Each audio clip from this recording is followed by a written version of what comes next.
Good morning, everyone, and welcome to American Scousers Morning Coffee or Tea with American Scouser. It is a Wednesday morning, so I am back to being the number one greatest dad.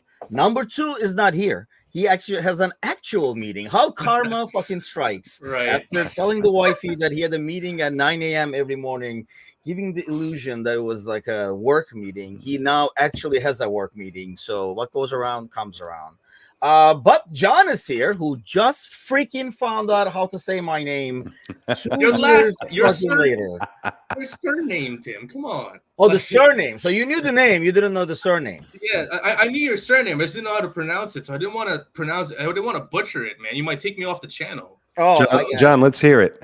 Yeah, let's hear it. Uras. It's actually Uras, but now Uras. I find myself, when my brother was here too, I find myself kind of Americanized. But you did anyway. I'm like, you guys are not going to be able to say it. Let me make it slightly easier for you. And I say some Turkish names, like I say Ferdi, and my brother was like, "Why are you saying that?" And I was like, "I don't know. Like it just automatically say it's actually Ferdi." But you know, like I do that. But joining us this morning for the very first time is Salim, right? Yes. Yep. You got it. Thanks for having me. Hey, thanks for hopping on. I mean, I'll let you like introduce yourself to the gang. Everybody knows us bozos, but I'll let you introduce yourself. Sure. My name is Salim. I actually have a Liverpool podcast, the Liverpool Reaction, an American LFC podcast, and I host it with my coach from back in my playing days in Massachusetts. So I'm here out in Denver. I have a 5-year-old, and I just got a new puppy, and that's pretty much it about me. Speaking of puppies, they were a pain in the ass this morning, both Stitch and Lee. I don't know what the hell the problem was, but 6 in the morning, 7 in the morning, I was like, God damn it, shut up. But have fun with the puppy. Thanks, yeah. not to get you started wrong, but 9 weeks old. It's going to be a journey for sure. Oh, yes. Yes. What kind? What breed? It's a pit bull. Oh, that's going to be really fun. I mean, we supposedly have it easy. It's called Golden Retrievers, but and they were great puppies. No offense, guys, but I mean, they were like really good puppies. I'm sure they're listening downstairs. But welcome. Honestly, the funny thing is, though, when my brother was here, we were watching the Liverpool game, and my brother was amazed at how well trained they were for VAR. Like that, they were waiting. They were not running to the feeding thing right away. I'm like, my brother was like, dude, they want snacks. I'm like, hold on, we're waiting for the VAR. And like, you know, the dogs are like, hey, hold on, we're waiting for the VAR and stuff. So there's that. Welcome to the Muppet Show, says Sergi. Yes, it pretty much Thank you. is. Thanks for having me again. Yes, I mean, yeah, unfortunately, the reputation of the show is not very good. We're actually the mellow crew, Salim. Like, so there are 3 morning shows. There's the Monday show, which is like, sometimes it's a bummer because sometimes we lose on the weekend or draw. Then obviously the residual effects come in. Right. Midweek is kind of that like happy medium, and then you got the Friday show where the weirdest takes just come in. I'd say you chose like the center. The best one. I figured like we would ease them in. All right. Fair enough. We torture them over here. A couple of things to get to. Obviously, it's a national break. Thank God it's freaking over. I mean, I guess we have to freaking do the. First of all, Salim, let's ask you your thoughts on the Gravenberg before we give it to John, because he'll go for like 10 minutes. But what do you think of Gravenberg? Obviously, he had another. These are the stats so far for the season, but he had a great game. Yeah, 2 good games actually for Netherlands as well during the break. Yeah, I think he's started the season off strong. You know, he's got pedigree, played for Ajax, went over to Bayern, and then came to us as I wouldn't say a lost cause, but he definitely lacked some confidence. And last year we kind of eased him in. I think the fact that he came in last year is a big plus, because he got used to kind of being at Liverpool, at a big club, the city, the culture, and the fact that we got a Dutch manager in Arne Slot has really kind of propelled him forward. I think he's been excellent this year. The midfield has been excellent, and Gravenberch has really surprised us all in a good way. I get John. I guess we'll ask. I love how there's like a hesitation. You were like, well, I guess I got to go to him, right? Like I have no I'm trying choice. to time the show. Here. I'm like, you know, now I gotta only find material for 20 minutes because I'm sure you'll go for 30. Yeah, go ahead.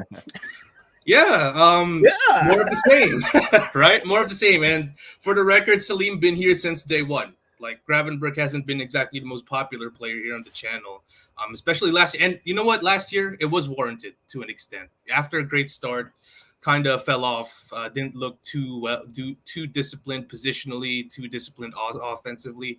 But it seems like playing him in an actual 4-2-3-1, where he's used to that double pivot role, is actually benefiting him. And what you mentioned about having a Dutch manager, the language barrier, although they do speak great English, like those nuances and what they want to do tactically kind of sinks in better, I feel. So it's great. Yeah, really? You guys think that's like a big deal? I just think wondering, so. like, do you Listen, really think I'm- that's a big deal? Where there was like, see, Klopp was saying something weird. Like, Well, just- Klopp isn't as hands-on, to be fair, as Arne is, if that makes sense, right? Like, yeah, Pep Lijnders there, and Pep Lijnders is like delivering the message from Klopp himself. So there can be some stuff lost in translation there, but I could be grasping at straws. I don't know what you think, Salim. I think it helps from a comfortable standpoint, right? But I think tactically is where he's shining in this system because he can play it. Klopp specifically preferred Endo because he wants a destroyer and get the ball forward, right? So Gravenberch was kind of lost. He's not going to start over McAllister in that system, and he's not going to start over Szoboszlai. And then even Harvey Elliott was outdoing him at the end of the season. So the fact that now he's got a new system, he's got a manager that he's comfortable with, and I think he's going to be really good all year. And I hope he just doesn't get injured. Injuries are literally the neutralizer of all soccer teams, right? Especially key injuries. So, I mean, we felt it when Mo Salah got hurt last year coming back from Egypt, right?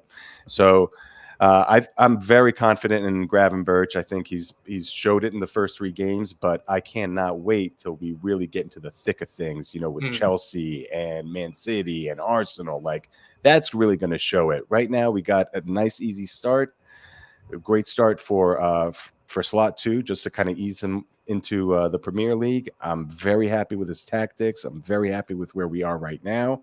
And now we got 5 games in 2 weeks starting on Saturday. We'll see what happens. Past the big test though, United away, no matter how good form you are, that is a massive test. Like, and I think you mentioned it, Tim, last week. We've had some of our best teams come to Old Trafford and fall flat, so that's a great start. Damn, I made a good point last week. I should have put that. Okay, and I mean, honestly, like, all joking aside, Gravenberch. I mean, I know Ryan was definitely loaning him out last year. I remember that, but I felt it was too early to give him time, and I think, the system suits it. I really think the language thing is over. I mean, there might be a little point. You guys might be right. I don't know, but I really feel like more about what's being asked of him. I mean, he feels a little bit more comfortable in his skin. I felt like last year he was. I know there's a thing called like over trying sometimes, and you kind of like it shows on the pitch when somebody's trying to kind of. It's almost like guys, we're going to get to that, by the way, but like guys who play like FIFA sometimes, and it's just like, dude, you don't have to like show yourself every single time, just pass the goddamn ball kind of a thing. So I felt like he was over trying to make something happen, get that assist, get that key pass, and he would turn it over, or he would like get in between 3 guys and stuff like that. So I think he does feel a lot more comfortable in his skin now, which does kind of like help the cause. So I mean, great starts. Ryan does say he still wants another holding midfielder, but I think we did as well. I mean, I think the club did as well, but the person is the key. So gonna have to wait till January, which is right on the freaking corner. It's already September over here. But speaking of injuries and blows and all that kind of stuff, Harvey is injured up to 6 weeks, fractured foot or something like that. I saw in the U21s. I mean, we were already talking about this, Salim, in terms of, like him not getting opportunities the way things are right now. But we said, once the game starts, midweek games and all that kind of stuff, he'll get a lot of action. It's like a really, really bad timing for the kid who was going to finally get some time on the pitch. Yeah, he's, last year, I think Klopp even said it, I wish I started Harvey Elliott earlier. And he really came in to, just played really well at the end of the season. And I was wondering when Slot would come in here, how he would fit in. And right now he doesn't for the starting team, right? But you're right. There's going to be rotation. The League Cup versus West Ham, that was a perfect opportunity to really rest all the, quote unquote starters. and Elliott would have gotten a chance there too. And then again, if anybody else gets hurt, Elliott could slide right in. I think Elliott specifically would be in the role of Szoboszlai, kind of the number 10. Yeah.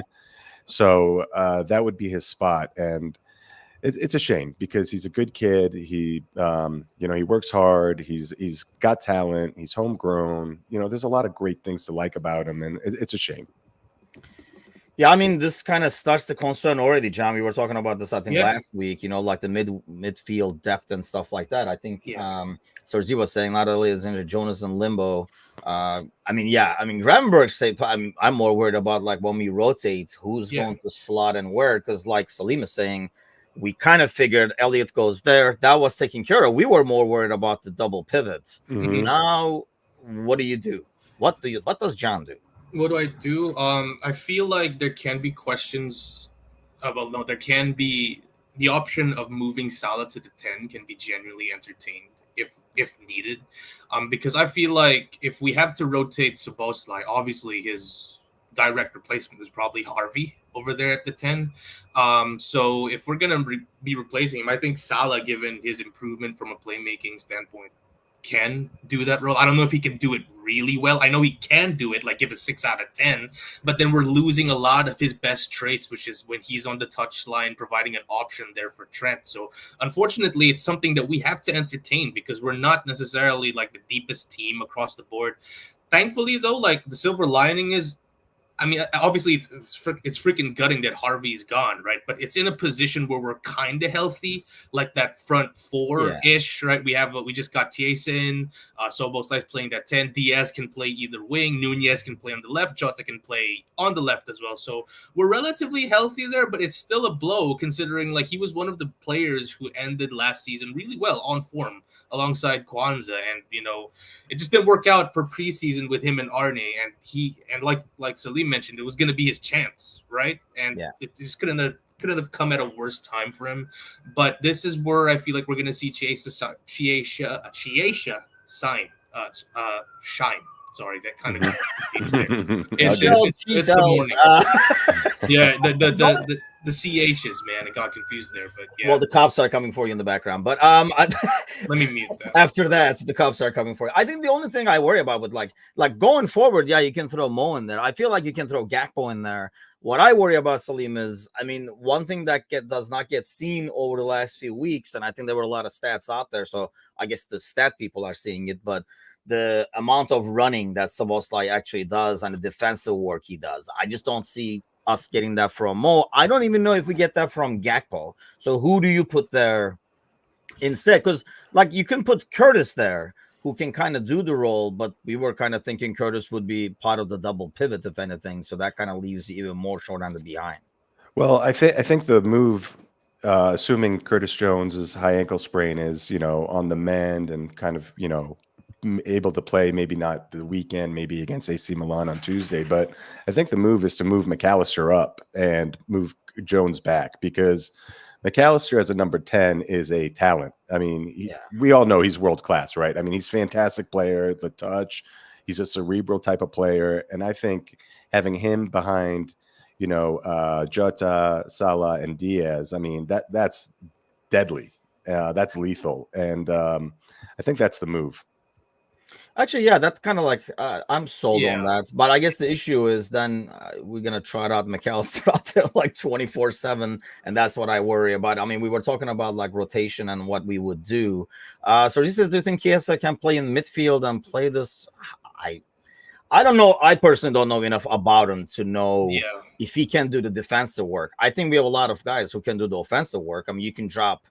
I mean, if you're like looking just for the attacking portion of it, you can drop Jota back, put Nunez up top, and then do that. You can probably put Chiesa over there. You can put Gakpo over there. I just worry about the defensive work wise.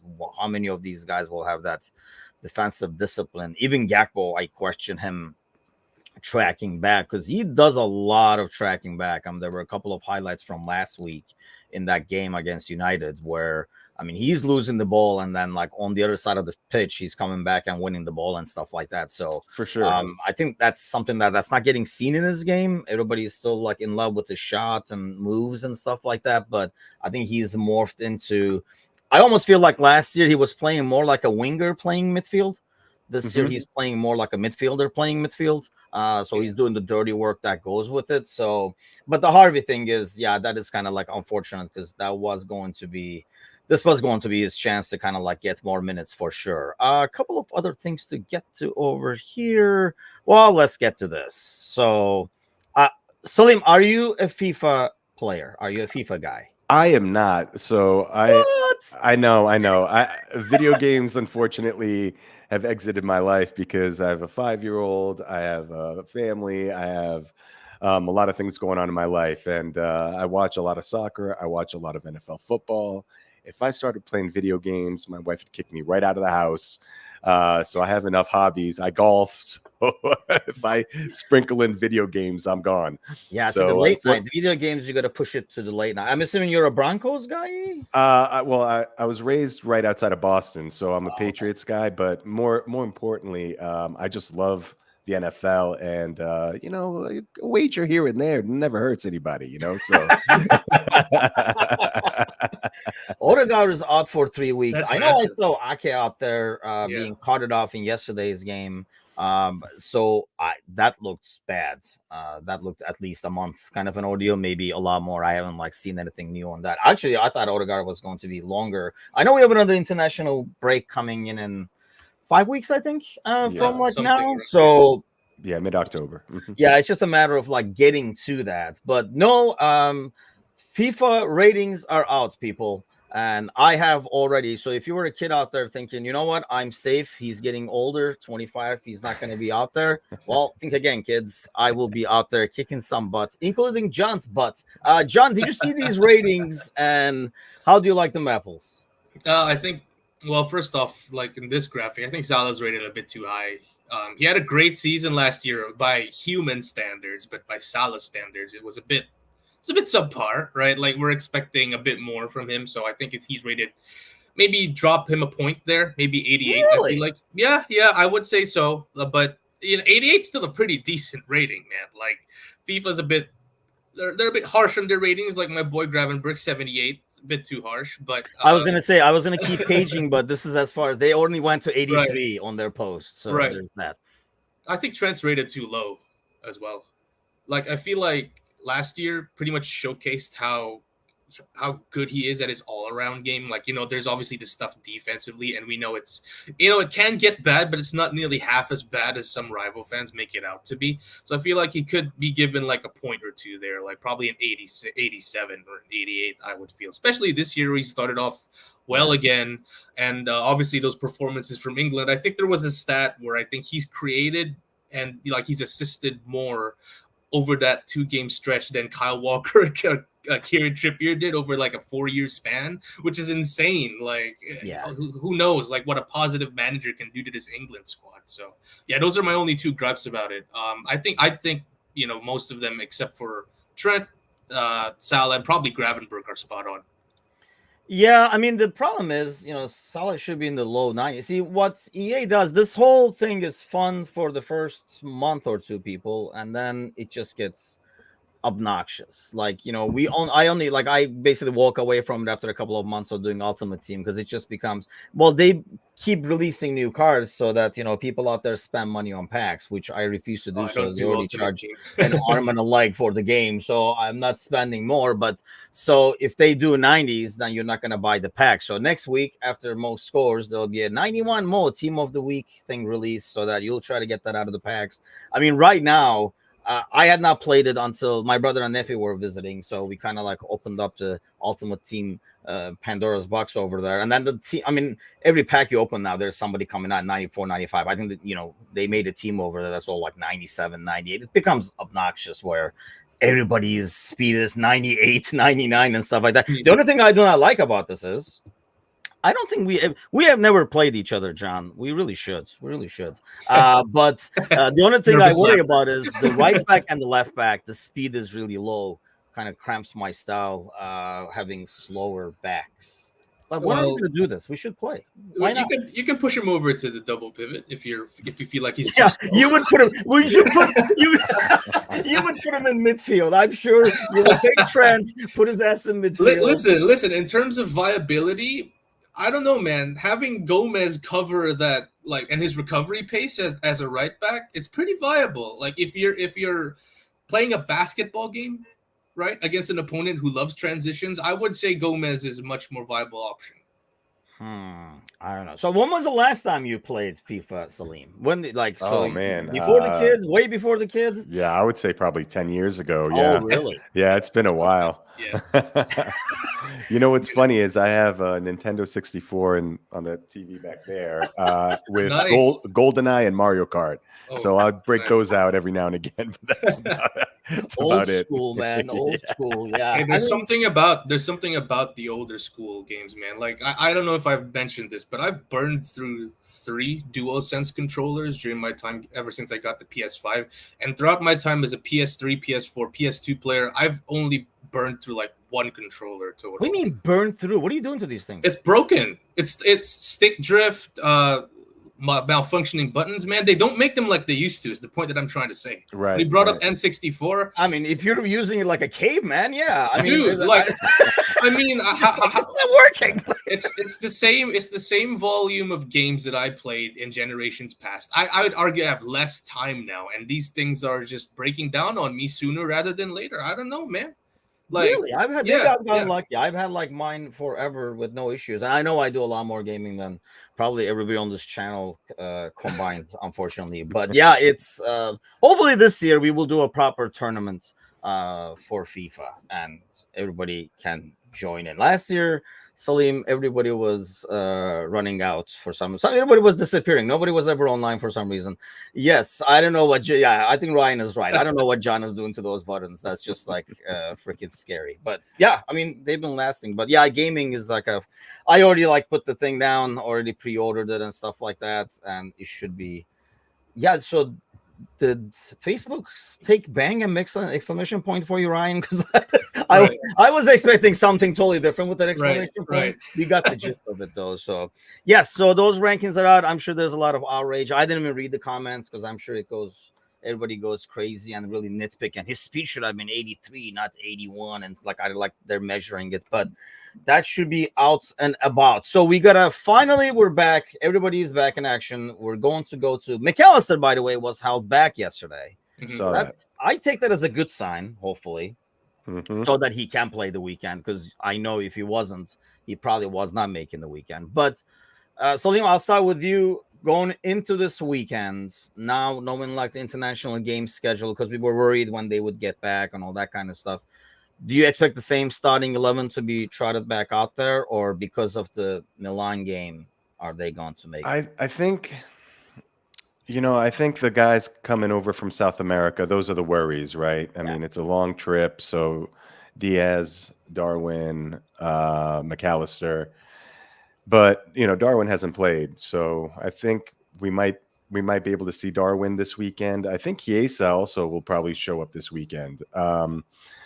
But as far as McAllister, I would say probably hold him off. Now the question is do you go with Endo? Is Jones healthy enough to slot him in? I'm not sure. But it's interesting. We go ahead. Okay, all right. What happened there? Yeah. All right. We just talked about them McAllister being held back. I remember the Copa America final, Colombia against Argentina, and I was begging for the coaches to pull Diaz and McAllister off, begging. Right. That game looked awful, and I think it was in Miami, right? I mean, they were drenched in sweat. Those shirts were sticking to them. I was worried about that. So the fact that they held McAllister back, and I think Diaz might be a machine. I mean, he's just like running, healthy. He's never gets injured, so I don't worry about him. But put that out in the universe. Thanks. Yeah. Well, I think McAllister, they'll hold him back for Milan, and he hasn't started the season great, but he's played so much soccer, so I understand. Yeah, that's the only thing like with Diaz and stuff like that. I wonder sometimes, we always want to rest these guys. I know like Mo as well. They want to keep going because you would think as a player, they know themselves the best, but yes, any player is going to no player ever wants to come out, especially in the easier game. If you're a forward, you never want to come out because you can kind of stay out there. Game almost gets easier. You can continue torching other people, and you're like, hey, this is my time to build up stats. So the forwards never want to come out and get rest in those games where there's a huge lead. But I guess the bigger concern, John, is 4 months, 5 months down the road, we don't want to have like Mo and Diaz and stuff like that start slowing down. Yeah, and that's been our biggest concern. Like, we've kind of harped on it quite a bit in the last few weeks in this particular show. Like, even though it's a great start, right? 3 games played, 3 wins, no goals conceded. We're eventually going to run into a wall at some point. And listen, I don't like if you see our depth chart, like, we got the starter and we got the backup. Like, maybe in a sport like basketball, that's enough. But in soccer, that is not enough. And what we're kind of thinking about here is, when we get to the winter period, right, where the games just start piling on in, and we have guys playing 90 the first game, and they have no choice, absolutely no choice but to play 90 the next game as well, then we're going to start having problems. Last year, we had a relatively okay squad in terms of depth, and we still kind of sputtered and failed towards the end of the season. Right, we looked gassed. Like, McAllister looked gassed playing every single game out there. We lost some guys due to injury. So, like, while I'm positive at the start of this season, I'm still worried. Like, one injury to Gravenberg or one injury to McAllister, we have Endo as a full-time starter who's not. I like how Gravenberg is suddenly on top of that list. God, right, I love it. I love it. I love saying it. Like, I love saying, like, one injury to Gravenberg, and I just feel like something inside me it's just beautiful, because, like, he's finally established himself. I mean, long may it continue, right? One bad patch of form or something could bring him back down, whatever. But the point still stands. Like, Endo's not a great fit for the system, and he's great to have as, like, a closer, as you mentioned him, but, like, as a regular starter, not ideal, right? So hopefully we can get to January relatively unscathed and get that guy that Ryan was mentioning earlier in the podcast that we're absolutely looking for, the right guy. See, I mean, here's the thing. I guess that's, like, the issue here. I was trying to pull this up before I suddenly popped off screen, but looking at this schedule, so this is basically after the Forest game. This is what we have, Salim, until we play what you want to call it, the next international break. So these 6 games. Which, I mean, do you pick games where you try to rotate and put the rotation in those games fully, kind of like what we used to do with the League Cup, like in the West Ham game, for example? They're like, oh, look, it's the kids with Milner. Or do you kind of try to sprinkle and, change 2-3 players? We have not seen how Slot is going to do it. We kind of saw a lot of how Klopp handles the rotation. Like, what do you expect to see? Obviously, we don't know yet, but what do you expect? Or what do you want to see, I guess? Yeah, well, the first 3 weeks have been pretty chalk, right? I mean, 1 game a week, it makes sense to, have the same starters, right? And the fact that they've been performing. So when I looked at this kind of run, I was worried about it, right? 5 games in 2 weeks. It's a lot, but we have 3 games in a week, and then we have the West Ham League Cup. And I think that game is absolutely prime for rotation. And I mean full rotation. Okay. Yeah. And then, sprinkle, maybe a Salah on the bench, a Diaz on the bench, just in case if you want to, advance and bring them in the last 15, 20 minutes to, pull the game out. But I think that game is so prime for just a full rotation. And then it kind of keeps the starters healthy and be able to, compete against, Milan's going to be a great game too. Milan's no joke. So Bournemouth, have been playing okay. Wolves, they can play well. They're hit or miss sometimes, but I think, that West Ham game is a complete rotation, even if you got to bring some kids in. I think West Ham will do something similar. Their squad isn't as deep, but I think they'll do something similar as well. See, that's the thing, though. Like, I guess then you're a fan of, like, League Cup. Who cares? It's not who cares. It's not as important, right? Yeah. From a priority standpoint, that's what the lowest, I would say, right? Yes. So, I mean, if you tell me that, we, win the Premier League and win Champions League and we lose the League Cup, all day, you know what I mean? Like, cry yourself to sleep. Yeah. So that's, I'm okay with that personally, but I think the rotation is it just makes sense in that spot, in that kind of heavy window of games. That's all. Yeah. I mean, that makes sense. I always worry about, especially like for like the League Cup and stuff. I guess we got more than enough games. Normally, I worry about some of these kids getting chances to play and Sure. getting more minutes and like the rotation and stuff. Because in the past, when we've done that and left the League Cup too early, those people never got minutes that they really should probably. And That's a good I would. point. That's why I would.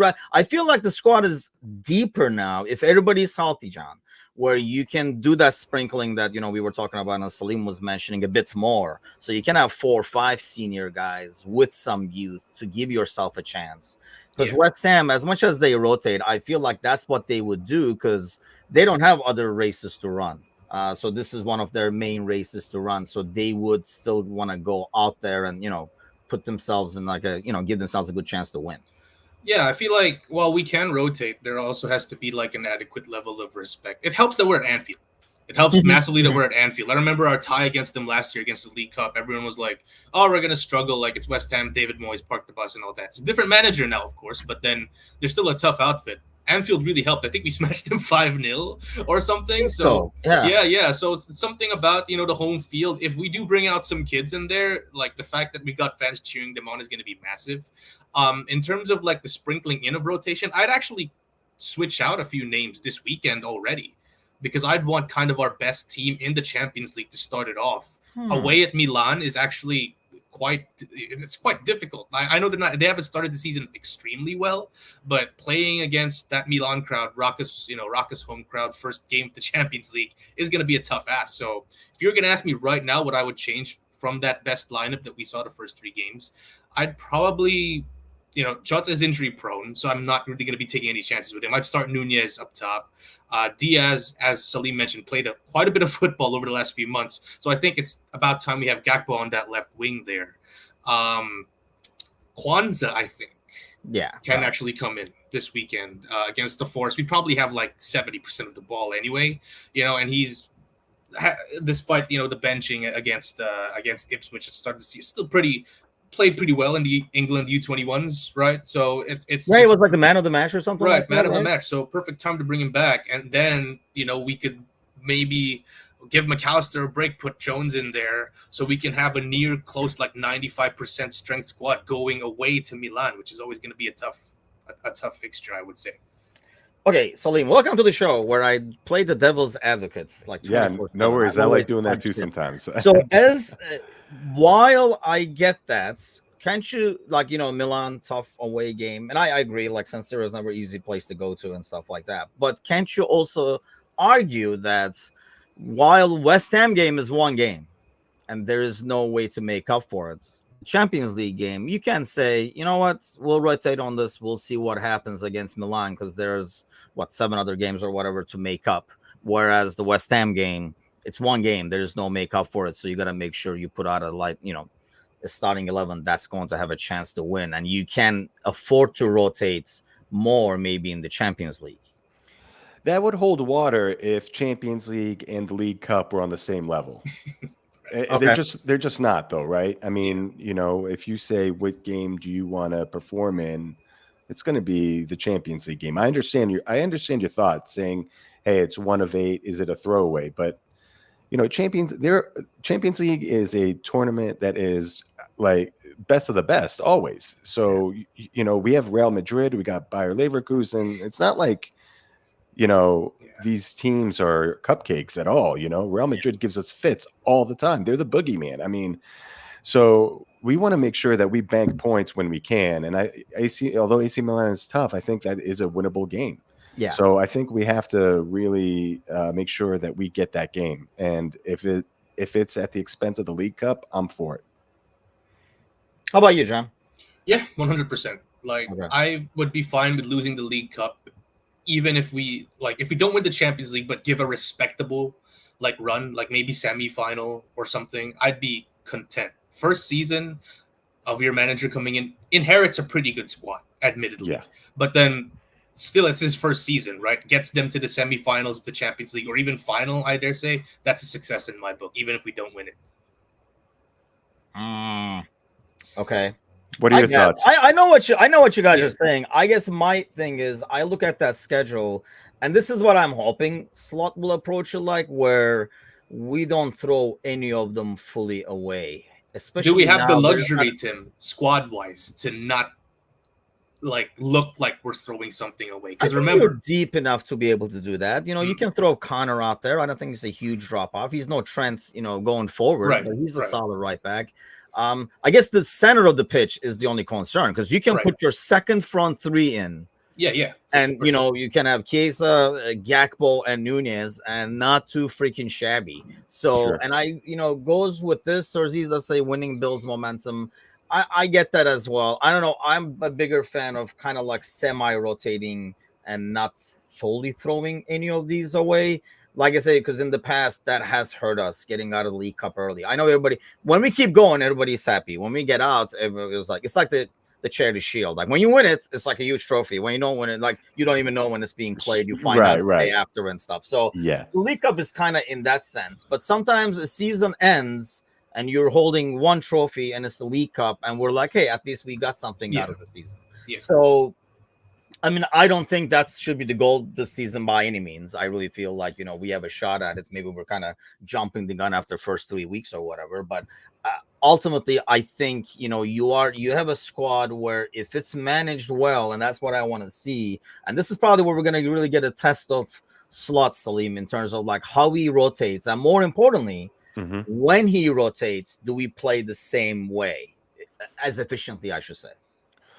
Yeah, time will tell on that one, right? I'm not sure.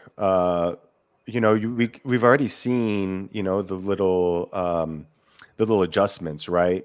The double pivot, obviously, and I don't know if you guys saw the halftime show, the United game, but the commentators, I forget his name, Robbie something. He had actually a really good visual showing how the double pivot was always protecting the four when United broke. And I was like, it was the only halftime show that I've seen in a soccer game where I was actually interested in what they were saying. Until the Tim NBC Howard guys are pretty good, I would say. Like relative, like to the Sky Sports dudes, I watch them all day long. The NBC dudes over the Sky Sports dudes. Yeah, so that that was good. I appreciated that. I'm sorry, Tim. I lost my train of thought. What was the question?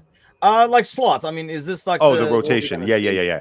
So yeah, we'll see. He's definitely a hands-on manager. I like the fact that he's a head coach, not a manager, as they say. So his role is specifically to work with these people. And from what we've seen so far, the fact that he's been able to get this out of players that weren't even necessarily in for training camp and preseason, and he's already got them playing this way.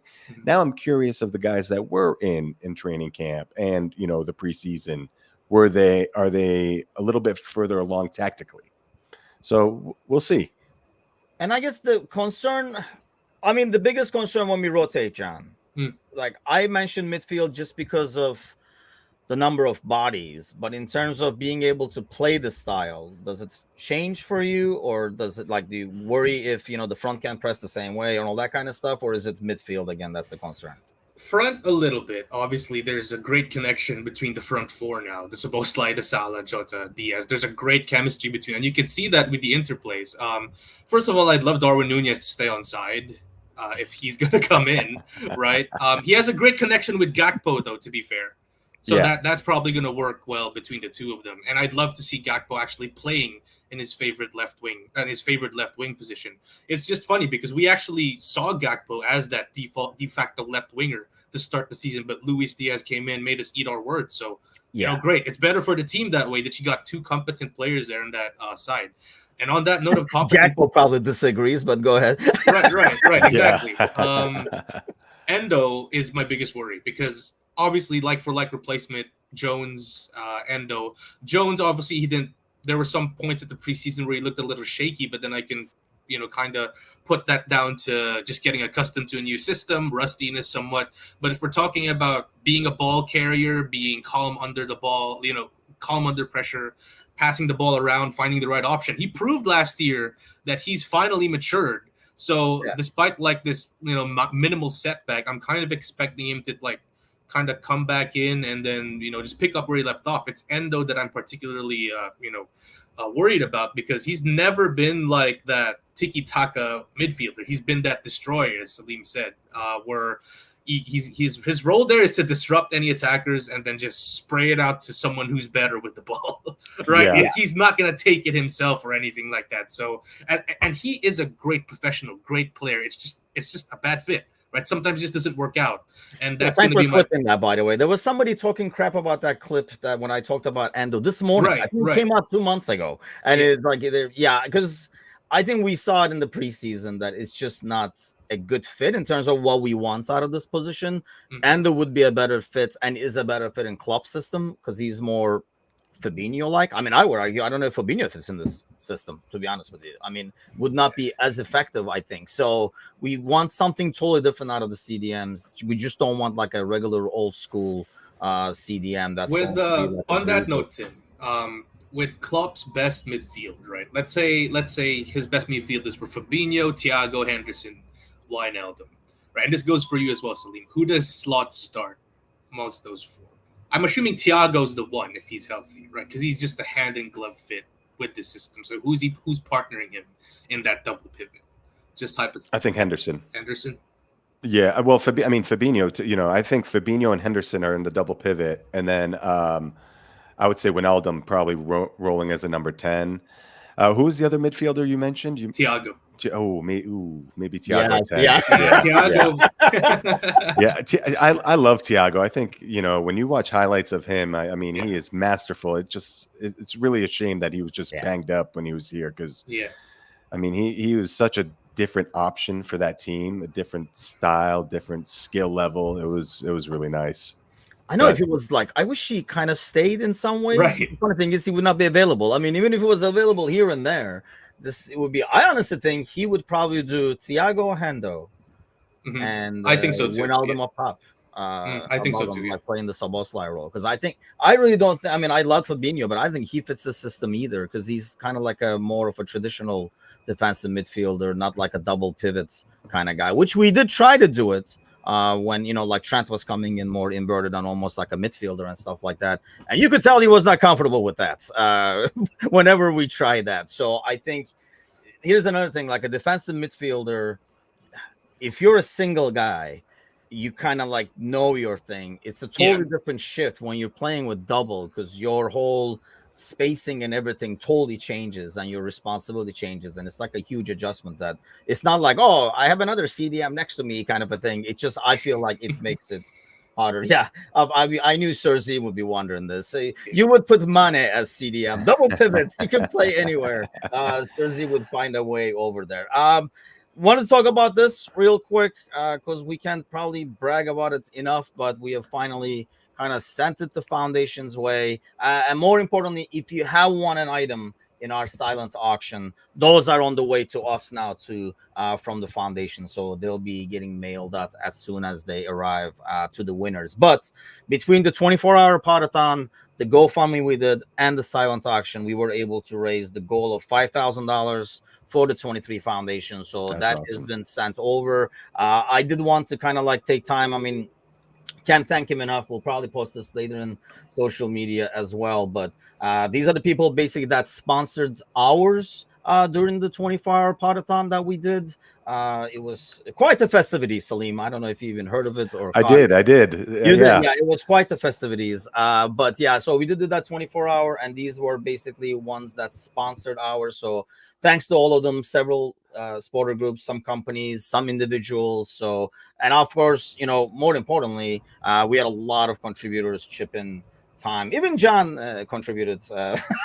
So yeah, I mean, everybody, Serzi, I can't list everything. Every single contributor, I feel like chipped in some way by donating time, spreading the word, whatever it might be. And Gally and Bickler for kind of like walking into my scheme of doing this 24-hour thing that I just came up with while I was on vacation. So, and yes, it was tough, but we did it. It was really fun at the end. So the first annual, so the second annual one hopefully will be next year. But I kind of wanted to brag and more importantly, thank all those who contributed because it was kind of like a big deal. And I honestly, when we did the 5,000, the boys were talking about this, I think last Monday's podcast.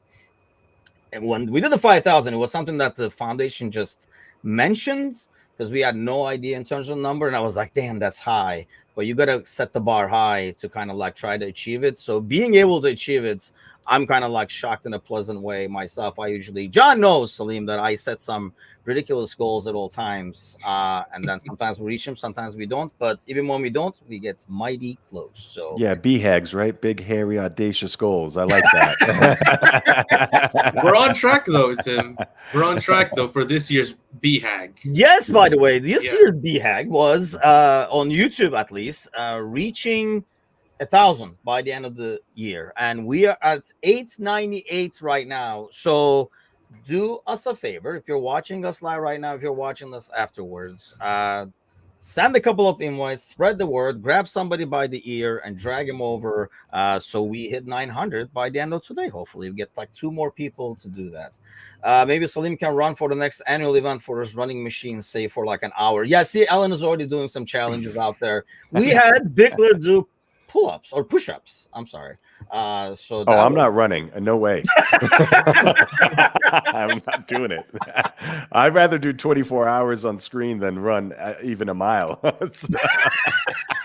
Oh boy, don't get me. I'll be honest. That was the 24 hours more painful on the butts. I would take some leg pain than I would have run. But yeah, 24 hours. That was definitely fun. A lot of people chipped in, hopped on, and stuff like that. Good times. So even as much as we were in pain afterwards, we were already talking about the second one, which says it was fun overall. So we're hoping to do it like on site somewhere and maybe get more people on live with us. But let's get to this weekend first. You boys would not be on air until obviously maybe we only do the pre-match and stuff like that. But give me a starting 11 and a prediction for this weekend. John, we'll start with you. I'll plug in Gravenberg for you. Fill around them with 10 players.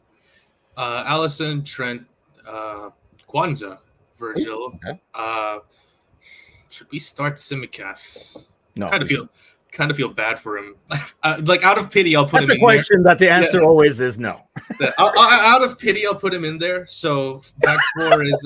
Look, I don't know, man. Like I'm gonna pick up game, bro. He's like, that's a everyone- good play. Like everyone clowns on Tsimikas, but whenever he's come in, with the exception of like 2 games last year, he's been pretty solid. So I think I really am looking to give Milan that respect. So I'll put him in there. Okay, so it's my back 4 is Trent, Kwanzaa, Virgil, Tsimikas, Gravenberg already plugged in, Jones if he's healthy.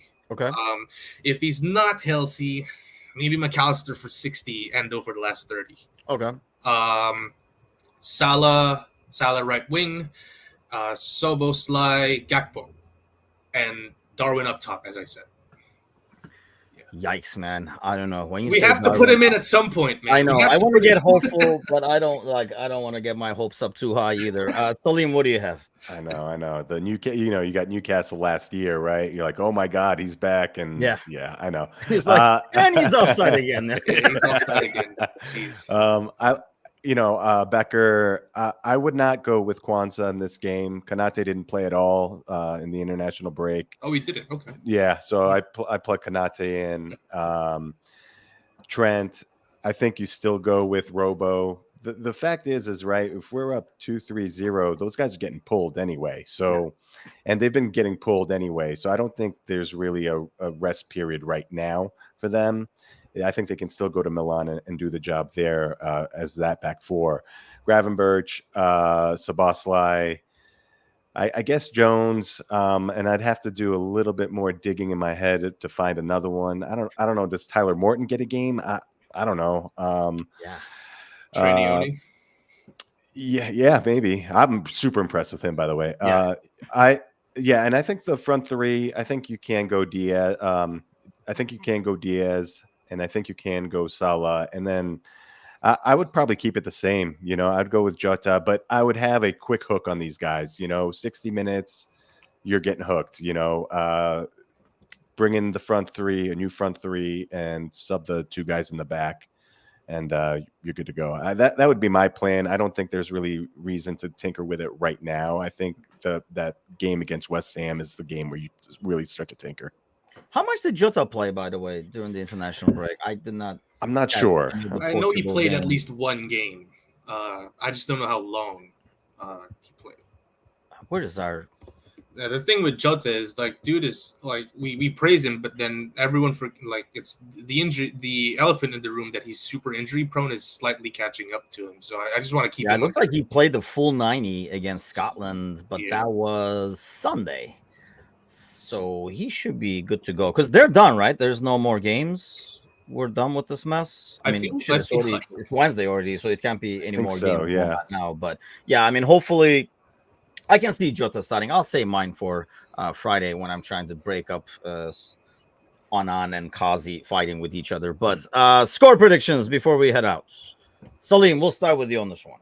Yeah, I think it's probably a 2-1, 3-1 game. Nottingham Forest is going to park the bus, but they do have some explosive guys up front. I can see us getting caught on one occasion. So, yeah, I would say 2-1 or 3-1 in favor of the good guys.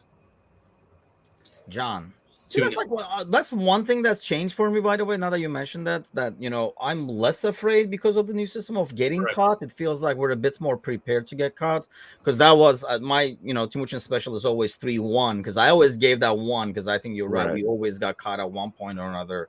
Now the slot special seems to be 2-0. What do you have, John? Yeah, slot special for me.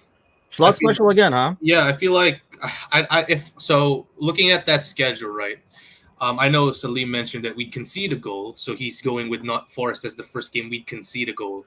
I actually think the first game we'd concede a goal in the league is against Wolves, which is quite really okay. I hope you're right. I hope you're right. Which is quite a ways away, because could be Bournemouth as well, but then we're playing at home there. So and Big Dom is already he moved to Spurs. So I don't know. I'm confident. Like that defensive line was pushed back a bit, so there's a little bit more security there. And you got the work rate of McAllister and Gravenberch always tracking back whenever we're in transition. That gives me confidence. But then I could be horribly wrong. We could just concede 3 on the bounce on Saturday. So who knows? But yeah, I'm going for a 2-0. Yeah, it's going to be interesting. I want to see, more of these. I mean, what we saw at Brentford is that kind of going to be our norm for home games for teams that sit back a little bit. So, and I thought Brentford was a little bit too open, to be honest with you, like trying to build from the back and kind of like asking for trouble. I just don't. If I'm coming to Anfield, I'm not playing that game. Like, I'm just playing it long. I'm not giving us a chance to press up. I'm not pulling a United, that's for sure. I'm not coming to Anfield and pulling a United, trying to build from the back and making an ass of myself, kind of thing. I mean, more power to United. My brother couldn't get out of here fast enough, by the way. My nephew and I were watching highlights of shit 24/7. He was like, "You guys are still watching that? You guys won one game," and I was like, "Well, we'll put the 7-0 one on them." But let's move the 7-0 and then the 5-0 after. Yeah. And you know, on YouTube, once you start one, they're like, "How about you watch this one?" It was just like, "Sure, why not?" Yeah. Salim, I'll let you actually plug in the podcast. We didn't get to talk about it. It's a weekly one, correct? Yeah, it's a weekly one. It's called the Liverpool Reaction American LFC podcast. I am. We are on all podcast formats. We're even on YouTube, just audio right now. And I do it with my former coach from my playing days when I was 16, 17. So his name is Ralph Ferrigno. He's a New England Hall of Fame coach. He's a very, very smart guy when it comes to soccer and diehard Liverpool fan. Grew up in Busby. So he's a big Liverpool guy, and as he says, he spreads the gospel of Liverpool to America. So, yeah, that's what we're all trying to do ultimately. Yeah, and I think so far so good. But yeah, I mean, I don't know. It's not for everyone. Well, first of all, it's not for every heart following this club, but yeah, it is the club to follow. I converted the nephew fully. He was kind of like in the middle, and I was like, show them more and more. So we just gained another fan for life over here. But best stadium in Europe, I mean, maybe in the world. I mean, that stadium rocks. I mean, I cannot wait to go. I cannot wait to be go. A first generation Liverpool fan. I'm the only Liverpool fan in the family, so I'm gonna keep it running, people. I just gotta get a kid. I'm not even gonna go there.